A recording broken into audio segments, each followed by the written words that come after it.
Mais alors, de qui le libéralisme est-il l'idiot utile? Le libéralisme consiste, réduction sévère et nouveaux problèmes, à croire, je dis bien croire, que les vices privés deviennent au service de l'économie des vertus publiques, et cela à l'insu de ses agents. Extraordinaire. Les vices privés, c'est-à-dire les passions tristes de Spinoza, ambition, avidité, jalousie, envie, égoïsme, etc. Il est vrai d'ailleurs que on a embauché Spinoza dans la mouvance pré-libérale en quelque sorte, parce qu'il avait dit dans l'éthique ce genre de choses qui se retrouvent modulées de diverses façons au sein de cet ouvrage. Quand chaque homme cherche le plus ce qui lui est utile à lui-même, alors les hommes sont les plus utiles les uns aux autres. Simplement, Spinoza ne pensait pas du tout que l'homme était le plus utile à lui-même quand il cédait à ses passions tristes, précisément, et qui, au contraire, l'emmenaient vers la tristesse, et d'une certaine façon la déréliction. Tandis que ce sont de toute autre passion qui peuvent l'emmener vers la joie et donc vers un accomplissement personnel, lui seul capable de contribuer à l'accomplissement collectif d'une certaine façon. Et que donc le libéralisme part dans une direction résolument opposée à cette organisation, cette conception de Spinoza. Du reste, pour l'attester du point de vue de Spinoza, mais aussi pour alimenter la réflexion sur ce sujet, une nouvelle citation, cette fois-ci d'une lettre à Schuller de Spinoza, qui dit donc « Telle est cette liberté humaine que tous se vantent de posséder, et qui consiste en cela seul que les hommes ont conscience de leurs appétits, mais ignorent les causes qui les déterminent. Un enfant croit librement appéter le lait, un jeune garçon irrité vouloir se venger et, s'il est poltron, vouloir fuir. Un ivrogne croit dire par un libre décret de son âme ce qu'ensuite, revenu à la sobriété, il aurait bien voulu taire. De même, un délirant, un bavard et bien d'autres de même farine croient agir par un libre décret de l'âme et non se laisser contraindre. » Où l'on voit que la liberté libre, la liberté de tout un chacun d'agir comme bon lui semble, selon son idée de son intérêt, est très très très loin d'être la source idéale pour la réalisation humaine, personnelle et au sein de la société à laquelle on participe. En effet, et pour aller un peu plus loin, laissons Spinoza, dans cette logique du libéralisme, l'intérêt et l'intérêt économique devenant prévalent et de fil en aiguille alpha et oméga de la vie sociale, le libéralisme est devenu tout simplement hyper-libéralisme. Hyper comme tout ce qui sort de son lit, qui excède totalement son domaine et phagocyte tout, le tout de la vie et de l'humanité, de fil en aiguille, parce que c'est bien là qu'on arrive, il faut en être conscient, et tout cela, c'est évidemment dès lors qu'il y a cette sortie du lit et ce recouvrement général, il y a totalitarisme. Par là aussi, ce libéralisme est devenu le fourrier, non seulement de la réduction du tout de l'homme à l'homo economicus, comme l'on dit, mais de fil en aiguille, toujours, à l'homo technicus, technolâtre, technico-dépendant, et finalement, objet technique, lui-même, objet de la technique.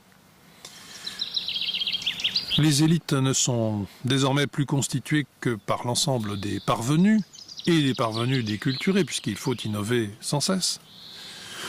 Ce sont les vainqueurs de la guerre sans gloire et sans honneur de tous contre tous, sur fond de service de la technologie, comme on ne devrait pas dire, sur fond d'esclavage technique. Drôle d'émancipation, curieuse épiphanie de l'homme.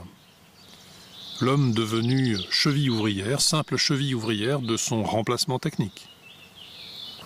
C'est qu'oblige non seulement l'obstination idéologique de nos libéraux, non seulement l'obnubilation pour la création de richesses et l'innovation permanente, mais plus profondément, l'impérialisme de l'inéluctable et indispensable progrès technique, sans lequel tout cela serait inimaginable, il faut bien le voir.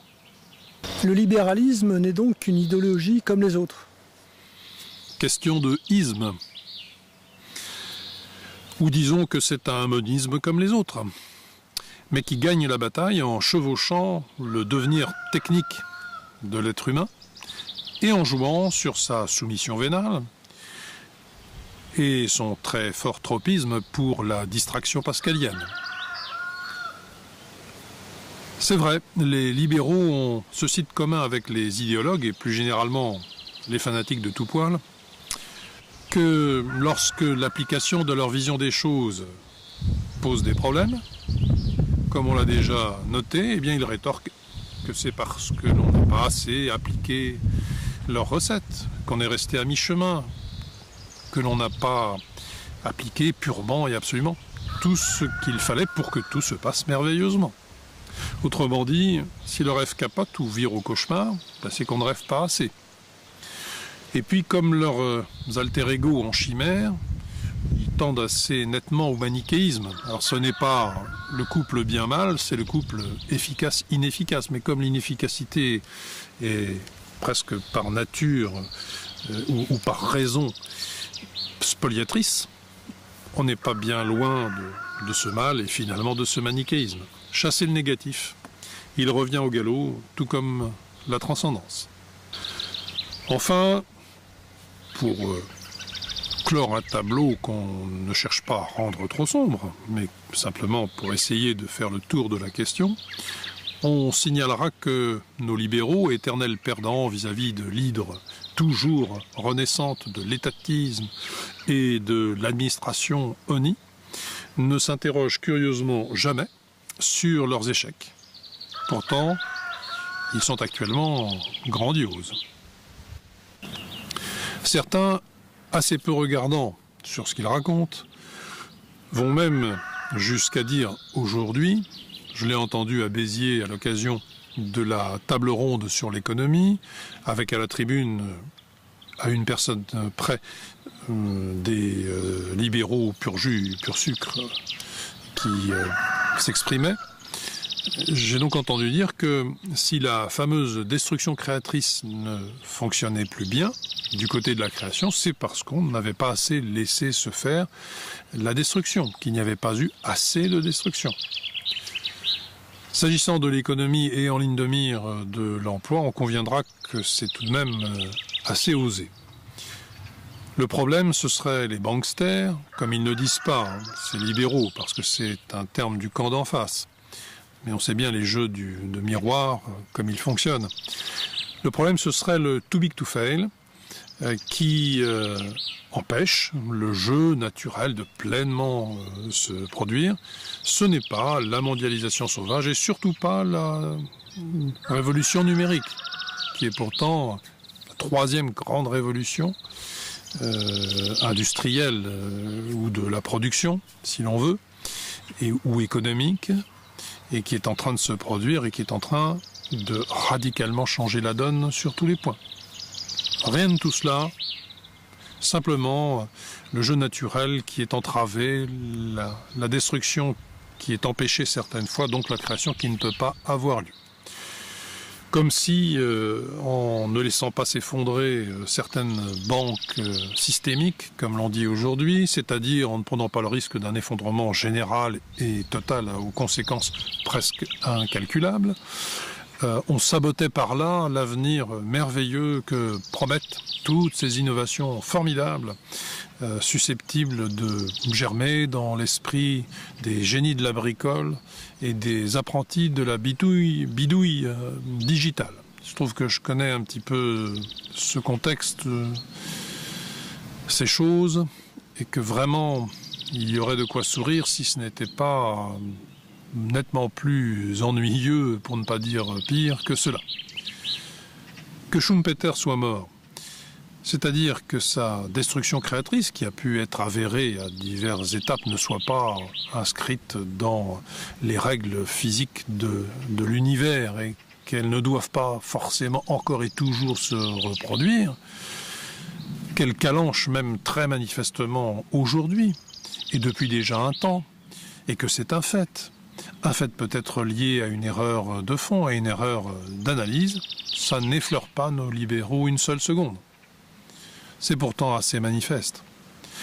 Mais leur pragmatisme, leur religion des faits s'évapore sitôt que leur dogme est menacé. Et voilà encore non seulement quelque chose d'éminemment critiquable, mais la marque de l'aspect très idéologique de leur mode de pensée.